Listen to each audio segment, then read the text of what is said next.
buat teman-teman semuanya yang sudah mensupport dan mendukung. Ini ada pertanyaan dari LN ya. Sebenarnya dia waktu saya live juga dia sudah bertanya sih ini ya. Dan habis itu saya detailkan kemarin, nanti kami bahas lagi Bu. Oke. Sebenarnya masalah dari PT Amalan Internasional ini sudah sering kami bahas. Ya, bukan sekali, dua kali lagi. PT ini memang ya telah terdaftar dan terverifikasi di OJK dalam urusan mereka bisa membantu penyelesaian hutang-hutang ya, baik itu hutang bank, leasing, bahkan pinjol sendiri pun mereka juga terdaftar. Tapi ada tapinya ya. Oke. Apa tawaran yang mereka tawarkan kepada diri Anda? Contoh, Anda berjumpa dengan PT ini. Mereka menawarkan bisa melakukan menegosiasi hutang. Ya, contoh hutang Anda 1 juta harus Anda bayarkan 1,5. Dia bisa menjamin Anda akan membayar 1 juta. Tapi dengan jangka waktu yang mereka berikan bervariasi. Ada 1 bulan, ada yang 2 bulan, 3 bulan, 5 bulan, bahkan 6 bulan. Ya, bahkan ada yang sampai 1 tahun. Ini bervariasi nih, di masing-masingnya itu bervariasi. Dan di sini juga ya, selain mereka mencari kapan momen-momen tertentu untuk kita bisa menegosiasi pokok hutang, ya, Anda harus pikirkan juga. Anda menggunakan jasa seperti ini nggak ada masalah. Memang dia terdaftar dan resmi di OJK. Ya nggak ada masalah. Tapi Anda pertimbangkan juga. Kalau tujuan Anda bergabung dengan PT ini adalah untuk menegosiasi hutang-hutang, contoh hutang pinjol Anda yang Anda pinjam 1 juta, yang harus Anda bayarkan 1,5. Kalau Anda beranggapan dengan adanya PT ini Anda bisa membayar mendapatkan persenannya atau hanya membayar pokok hutangnya saja atau dibayar setengah dari bunganya, ya kalau itu tujuan Anda, tapi ingat Anda akan dibebankan biaya jasa. Biaya jasa mereka ini juga bervariasi antara 25% sampai 30%. Ya. Seandainya ya sebagai gambaran aja buat teman-teman semuanya. Kalau hutang Anda yang mau dia selesaikan sebanyak 1 juta, uang yang mau Anda keluarkan 250.000 sampai 300.000 rupiah. Ya, ini di 1 juta. Kalau hutang yang mau diselesaikan 10 juta, uang yang mau Anda keluarkan 2.500.000 sampai 3 juta. Ya, dan pertanyaan saya, ya ini buat teman-teman semuanya nih, sebelum saya bacakan emailnya nih. Pertanyaan saya, Anda bergabung ke PT ini ya dalam aksi penyelesaian hutang-hutang Anda sebenarnya mau ngapain? Ya, mau negosiasi pokok, itu Anda sudah dibebankan dengan biaya jasa. Ya, apapun program yang dibentuk dalam penyelesaian hutang, penghapusan data, ini segala macamnya dalam konteks ini adalah ladang usaha. Ya. Terus kenapa sama pinjol Anda tidak menyanggupi, sama PT ini malah menyanggupi? Kenapa Anda tidak mencoba aja untuk negosiasi sendiri? Kapan waktunya untuk di ACC? Karena semua program itu tersedia kok. Ya, hanya saja program ini tidak semudah yang kita ucapkan. Kita untuk menegosiasi ini harus berulang kali. Dan PT itu juga tidak mungkin menuntaskan urusan Anda hanya dalam 1 minggu. Ya, mereka akan mencari momen dan melobi lagi, menego lagi, melobi lagi dengan berbagai cara sampai mereka mendapatkan momen-momen tertentu. Ya, itu mereka masih mendapatkan akses ke dalam. Ya, ini dipertimbangkan lagi buat teman-teman semua. Kalau Anda menggunakan jasa mereka hanya sebatas Anda takut karena beban bunga yang terlalu besar, habis itu Anda berharap membayar pokoknya saja. Di luar pokok hutang yang Anda bayar, Anda harus mengeluarkan jasa dari tempat Anda kerjasama ini. Ya, saya bacakan pertanyaan Anda. Mohon direview untuk PT Amalan Internasional. Oke, PT ini nggak ada salah sih ya, tergantung dari diri Anda aja. Oke, selamat pagi Bang Medi. Dikarenakan dulu saya belum tahu ada channel solusi hutang, jadi saya memakai jasa PT Amalan Internasional, yaitu membantu negosiasi hutang dengan pinjol yang sudah bekerja sama dengan mereka. Jadi saya sudah membayar jasa seperti lampiran yang terkirim, Bang. Jadi kita disuruh untuk buat tabungan sehingga bisa mencicil hutang. Nah, saya mau tanya, apakah saya lanjut dengan PT Amalan atau nego dengan admin pinjol? Saya takut ditipu, Bang. Oke. Kayak mana ya? Sebenarnya Anda ini sudah, Ya kalau memang Anda mau menabung, ya tabung aja lah dulu. Ya, tabung aja, nggak harus juga Anda ngikutin jasa-jasa seperti ini. Karena gini, salah satu penyebab Anda tidak mampu bayar dan telat bayar karena keuangan Anda sudah tidak memungkinkan lagi. Ini penyebabnya. Ya, atau pemasukan Anda sudah tidak ada lagi, atau pekerjaan Anda sudah hilang. Sekarang Anda bergabung atau meminta bantuan dengan jasa penyelesaian hutang. Ya, terserahlah mau PT ini mau PT itu, terserah. Ya, Anda meminta jasa. Kata dari jasa ini ada fee yang harus Anda bayarkan. Dan fee mereka ini bervariasi ini. 25 sampai 30%. Dan ada juga di PT-PT lainnya ya, yang mungkin banyak juga berserakan di Google ya, berserakan di Google. Itu penerapannya juga nggak main-main. Ya. Jadi sekarang pertanyaan saya buat teman-teman semuanya, kalau memang Anda ada dana segitu, kenapa Anda tidak negosiasi aja secara langsung? Sampai pihak pinjol meng-ACC negosiasi Anda. Itu pertanyaan saya. Ngapain Anda harus buang uang secara sia-sia? Ya. Ini saya juga heran juga buat teman-teman semuanya. Ada yang nawarin jasa hapus data, bayar 300.000 per aplikasi, ada juga. Ada yang nawarin jasa penyelesaian hutang, bayar 25% sampai 30%. Ya, habis itu ada juga yang menawarkan penyelesaian hutang dengan berhutang kembali. Ya, ada juga uang admin dan segala macam. Ya, orang-orang menyanggupi. Ya, tahu nggak Anda, giliran sama saya masuk grup bayarnya 20.000, 30.000, 40.000, itu komplain nauzubillah gitu. Sekarang yang saya tanya sama teman-teman ingin menyelesaikan hutang, ya, atau ingin mau kayak mana ini? Sebenarnya saya juga bingung gitu loh ya.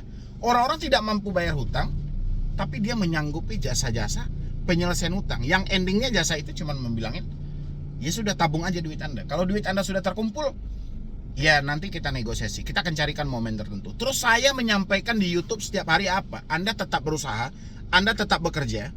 Ya, kumpulkan uang Anda pelan-pelan, penuhi kebutuhan hidup Anda. Kalau kebutuhan hidup Anda sudah terpenuhi, baru Anda lirik ke pinjol Anda. Terus perbedaannya dari mana? Ya, hanya saja perbedaan penyampaian, tujuannya sama. Selama ini saya selalu bilangin sama Anda seperti itu. Kenapa Anda harus membayar dulu sekian persen, ya, hanya untuk Anda disuruh menabung, ya, untuk mengumpulkan uang Anda gitu loh. Saya setiap hari teriak di YouTube, saya sampaikan, Anda yang tidak mampu bayar pinjol, ya sudah, stop dulu, oke, stop. Ya, diteror setiap hari, oke, matikan kartu Anda. Disadap reset HP Anda, itu saya sampaikan. Habis itu apalagi Bang? Anda fokus kerja. Saya bilangin seperti itu, Anda fokus kerja. Kumpulkan uang Anda, penuhi kebutuhan hidup Anda, sisanya Anda tabung. Saya bilang, sisanya Anda tabung, terkumpul nanti negosiasi. Kalau pinjolnya mau, bayarkan. Kalau pinjol nggak mau, kita terima risiko. Ya, belum tentu juga PT ini begitu Anda bayar, risikonya tidak ada diri Anda. Ya, belum tentu juga PT ini bisa menghapus biaya checking Anda secara langsung. Ini kita pertimbangkan dulu. Oke, mereka resmi terdaftar di OJK, ya oke-oke aja, nggak ada masalah. Ya, oh mereka tergabung dengan semua orang-orang hebat di dalamnya, ya oke aja, nggak ada masalah. Ya, cuman tanyakan ke diri Anda. Anda menyatakan tidak mampu. Ya, ini uang harus Anda bayar loh di depan. Ya, cuma sebatas itu Anda bayar 25%, 30%, sisanya Anda disuruh menabung. Solusi hutang cuman Anda beli paket, beli kuota aja. Ya, kuota buat nonton video saya juga menyarankan seperti itu. Anda bekerja, berusaha penuhi kebutuhan hidup Anda. Sisanya Anda tabungkan uang Anda. Ya, minimal bisa memenuhi kebutuhan hidup Anda. Kebutuhan hidup Anda sudah terpenuhi, pelan-pelan sisihkan uang Anda. Kalau sudah terkumpul, negosiasi. Apa bedanya? Ya, hanya saja Anda tidak pakai pelentara. Ya, ini buat gini aja lah, gini. Ini supaya lebih detail ya buat teman-teman semuanya. Yang pengen jasa-jasa beginian, ayo bergabung di grup saya, nanti saya bongkar seperti apa sih sebenarnya di balik hal itu semuanya. Ya, kita nggak mungkin baca lebih detail. Nanti via Zoom saya jelaskan sama Anda. Nanti kalau Anda sudah tergabung di grup WhatsApp atau Anda sudah berkomunikasi dengan rekan saya nanti atau dengan saya pribadi, kita akan ada Zoom sekali seminggu atau sekali 2 minggu. Kita akan tanya jawab dan kita kupas soal PT-PT ini. Dan PT ini bukan satu loh. PT ini banyak lagi. Ya, cabang-cabangnya itu banyak. Karena orang-orang tergiur akan hal ini. Daripada penyelesaian bank, penyelesaian leasing, itu konsumennya nggak seberapa. Tapi kalau penyelesaian pinjol ini sudah menyeluruh. Orang-orang banyak yang terjebak. Ya, bahkan sudah puluhan juta masyarakat Indonesia yang terjebak di pinjol. Ya. Jadi ini momennya adalah momen-momen tertentu. Ini ladang uang semuanya. Makanya harus dikupas lebih detail. Nanti bisa dari LN, silahkan bergabung ke grup WhatsApp saya. Nanti kita bahas lebih detail lagi ya. Habis itu pertanyaannya, maaf mengganggu, mohon masukannya. Apakah PT Amala Internasional ini terpercaya? Dia memang terpercaya. Oke, dia terdaftar di OJK. Hanya saja Anda mengeluarkan uang jasa atau uang fee yang cukup luar biasa, 25% sampai 30%. Ya. Sisanya Anda disuruh menabung nanti dulu, kumpulkan uang Anda ini segala macam, dan tunggu nanti proses mereka, ada 1 bulan, ada yang 2 bulan, ada yang 3 bulan, baru nanti Anda bayarkan. Ya, kalau kayak gitu banyak juga rekan saya yang bisa, gitu loh. Ya, hanya saja kami tidak mau mengedepankan hal itu karena kita tahu orang yang masuk ke kita ini semuanya adalah mereka yang sudah tidak mampu, yang sudah tidak sanggup. Uang dia sudah tidak ada lagi. Ya, kayak mana kita harus menawarkan jasa ini, jasa itu, jasa ini, jasa itu, akan menjadi pro dan kontra. Ya, saya ini dari 2019 2020 sudah capek dibully oleh rekan-rekan YouTuber yang lainnya gitu loh. Ya, hanya karena uang 10.000, 20.000 udah capek dibully. Ya, bayangin kalau saya meminta yang lebih dari itu. Ya, itu buat teman-teman semuanya. Nanti kita bahas di grup WhatsApp saja ya. Oke, ini juga ada pertanyaan dari teman-teman kita juga. Pertanyaan tentang pinjol legal. Assalamualaikum Bang, saya dari Cilegon. Saya mau nanya nih. Ada DC kredito, pertama DC-nya WA saya, lalu saya blokir, dan DC tersebut WA lagi dengan jawaban chat tersebut yang saya kirim screenshotnya. Ya, dan juga saya mau nanya tuh, hal yang wajar nggak Bang? DC tersebut minta saya lewat kantor saya. Semoga pertanyaan saya bisa Abang jawab. Dan sebelumnya terima kasih dan sehat selalu buat Abang. Oke, saya lihat dulu ya, sebelum saya kupas lebih jauh pertanyaan Anda. Oke, mana dia? Seperti apa sih? Ini dia ya. Tidak bisa diselesaikan secara baik-baik ini tagihannya Pak. Harus diblokir WA-nya. Saya sudah konfirmasi ke tempat Anda bekerja, Anda masih ada dan saya dapat nomor terbaru Anda dari HRD. Oke. Kenapa jadi seperti ini ya ke perusahaan kami Pak? Anda sudah dikasih kepercayaan dengan dana dicairkan. Jadi saat sudah jatuh tempo, waktu Anda bayar bukan malah kabur dari tanggung jawab. Oke. Jadi dia bilangin apa nih? Maaf ya Pak, sebelumnya sudah banyak yang WA saya dan saya sudah bilang saya sekarang belum ada dana, yang ya nanti kalau ada dananya pasti saya bayar. Tolong kalau mau nagih nggak usah lewat kantor saya, langsung saja lewat Kondar. Saya saja kan bisa, kenapa harus ke kantor? Sekali lagi bukan saya kabur, saya sekarang belum ada dana buat bayar. Ya kalau ada dana pasti saya bayar, makasih. Oke. Habis itu di sini mana tadi ya?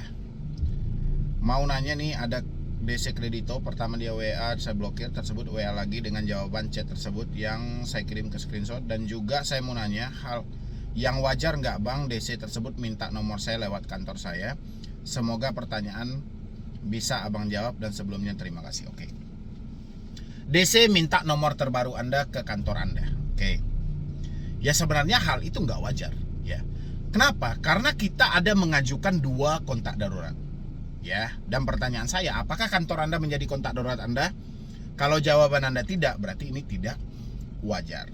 Dan habis itu, satu pertanyaan Anda bisa menjawab ketakutan dari teman-teman semuanya. Kenapa saya bilangin seperti itu? Gini, inilah yang saya bilang, kenapa si debt collector selalu tahu nomor terbaru Anda. Terkadang kan Anda selalu berpikir bahwa debt collector melakukan penyadapan handphone Anda melalui email. Ya, ini bukti validnya. Dari saudara yang bertanya ke saya ini, dia bilangin si DC meminta nomor baru ke teman di kantor mereka. Ya, jadi teman-teman gak usah heran lagi ketika Anda ganti nomor, reset HP, ya, habis itu tiba-tiba ada lagi penagihan dari debt collector, terus Anda beranggapan handphone Anda telah disadap melalui email, itu salah. Ya, si DC menghubungi teman Anda. teman Anda memberikan nomor terbaru Anda. Ya, jangan lagi dianggap bahwa si DC mempunyai akses satelit. Ya, yang bisa melacak lokasi, melacak ini segala macam. Banyak itu orang membumingkan. Ini adalah jawabannya. Ya, dan habis itu kalau pertanyaan Anda tentang wajar atau tidak wajarnya, ya tidak wajar mereka menghubungi perusahaan Anda. Karena itu tidak dijadikan sebagai kontak darurat kita. Ya, ketika Anda memblokir WA mereka, ya wajar saja Anda mempunyai alasan juga. Apa alasan Anda di balik itu? Ya pertama mungkin kepanikan kalau melihat WA. Tidak ada solusi dari debt collector, selalu dicaci maki. Itu hal-hal wajar. Ya. Jadi nggak ada yang salah dalam hal itu. Hanya saja kalau si DC-nya pengen, dia bisa langsung mendatangi Anda ke rumah sesuai dengan alamat yang ada. Tapi kenapa mereka harus menghubungi teman Anda? Inilah penyalahan aturan yang berlaku. Ya, nanti Anda sampaikan ke DC-nya, cukup sekali ini, jangan Anda ulangi lagi melakukan penagihan di luar dari kontak darurat yang saya sediakan. Ini ada lagi dari AS. Assalamualaikum Bang, selamat pagi, saya Auli dari Jawa Tengah. Mau cerita Bang, saya terlilit hutang pinjol di 2-3 akun sementara saya belum bisa bayar. Bagaimana solusinya Bang? Sedangkan pihak pinjol terus menteror saya dan ke teman-teman saya. Oke, Anda terjebaknya di pinjol mana ini? Ya, kok bisa dia menteror Anda ke teman-teman Anda? Berarti pinjolnya ilegal dong, karena ini tidak Anda sebutkan nama pinjolnya. Kalau mereka sudah menteror teman-teman Anda, berarti ilegal. Mereka tidak sesuai dengan aturan. Cabut kartu Anda, reset HP Anda ke setelan pabrik, masuk dengan nomor baru. Nanti sampaikan ke teman Anda, kalau masih ada yang menelpon mengatasnamakan diri saya berhutang, tolong suruh ke alamat saya. Ya, karena yang selalu menghubungi teman-teman seperti itu sering lahir dari pinjol ilegal. Ya, walaupun ada sebagian dari pinjol legal. Ya, tapi kebanyakan dilakukan oleh pinjol ilegal. Nggak usah panik juga ya Bu ya. Oke, ini ada lagi dari MW. Bang Medi, saya terjebak pinjol sekitar 7 aplikasi legal dan ilegal. Saya niat mau bayar sebenarnya 10 aplikasi, tapi yang aplikasi seperti Shopee, Akulaku, Rupiah Cepat itu saya bayar dan sedang berjalan. Yang 7 aplikasinya gagal bayar. Niat saya mau bayar tapi udah ditelepon kondar, terus sampai telepon kantor kerja. Saya tanya sama HRD tempat saya kerja, saya tidak kasih tahu dari aplikasi mananya, padahal niat saya mau bayar. Yang 7 aplikasi itu yang gagal bayar kalau saya sudah dapatkan uangnya.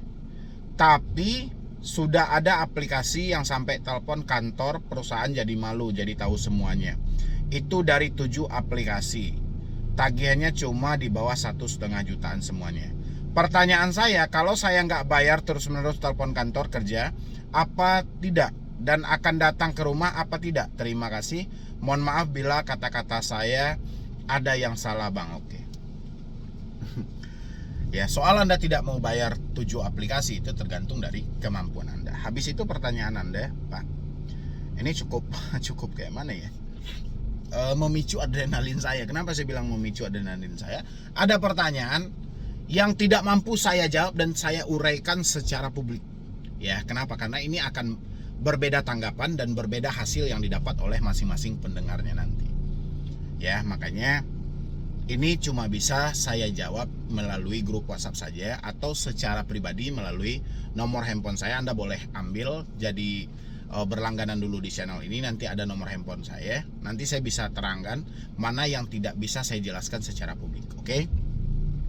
Habis itu Anda bilangin di sini, sudah ada aplikasi yang sampai telepon kantor dan perusahaan jadi malu, jadi tahu semuanya. Itu dari 7 aplikasi tagihannya cuma 1,5 jutaan semuanya. Oke. Anda tinggal sampaikan ya, atau Anda tinggal catat nama aplikasinya yang pernah menghubungi perusahaan Anda, habis itu berhenti bayar. Itu yang pertama. Ya, Anda tinggal catat nama aplikasinya apa aja, dari 1 sampai 7 itu aplikasinya apa, Anda catat, berhenti membayar. Ya. Yang kedua, pertanyaan Anda adalah, kalau saya nggak bayar terus-menerus ditelepon ke kantor kerja apa tidak Bang? Oke. Soal terus-menerus ditelepon ke kantor, itu saya tidak bisa menjawab lebih pasti ya. Cuma hanya saja gini aja. Kalau misalnya ada orang kantor Anda atau masih ada ke depannya orang kantor Anda yang komplain soal ada penagihan utang dari pinjol ya, yang mengataskan nama Anda sampaikan ke mereka. Kalau mereka masih nelpon, suruh ke alamat saya sesuai data yang ada di mereka. Ya, karena saya tidak pernah mencantumkan nomor kantor atau hal-hal sebagainya, dan saya rasa ini adalah komplotan penipuan. Ituin aja, ya. Karena mereka sudah melompati aturan yang ada. Ya, kita juga harus melompati hal itu. Ya, karena mereka sudah tidak sesuai aturan. Jadi mohon maaf atas ketidaknyamanannya. Silahkan kalau masih ada nelpon atas aplikasi ini, perusahaan ini, suruh aja ke alamat saya. Nanti saya akan mediasikan dengan mereka. Ya, itu jawabannya. Tapi apakah mereka akan terus-menerus, saya tidak bisa menjawab dengan pasti. Hanya saja biasanya ini ya, debt collector akan menghubungi terus-menerus kalau mereka mendapatkan satu harapan dari jawaban orang yang mereka hubungi. Ya, contoh, ada teman Anda biasanya yang kepo gampang itu dipengaruhi debt collector. Nanti debt collector beranggapan, wah ini gampang, ini bisa, ini kita utus nih. Nanti si teman Anda ini berjalan ke Anda, woi bayar hutangmu, ini saya ditelepon setiap hari kan gitu. Berarti ada suatu keberhasilan debt collector menjadikan teman Anda sebagai debt collector tambahan, dan kemungkinan dia akan dihubungi terus-menerus oleh debt collector itu. Ya, karena debt collector merasa ada peluang, ada kemungkinan berhasil dengan lebih cepat gitu loh. Ya. Habis itu lagi, kantor apa tidak, dan akan datang ke rumah apa tidak bang?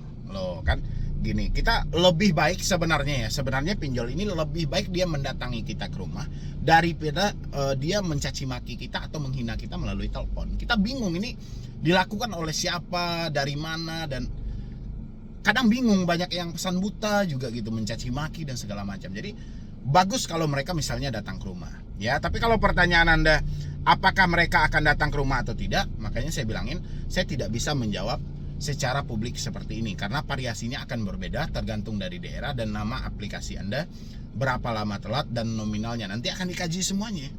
Ya, baru saya bisa memberikan sedikit gambaran, tapi itu pun juga nggak bisa dipastikan.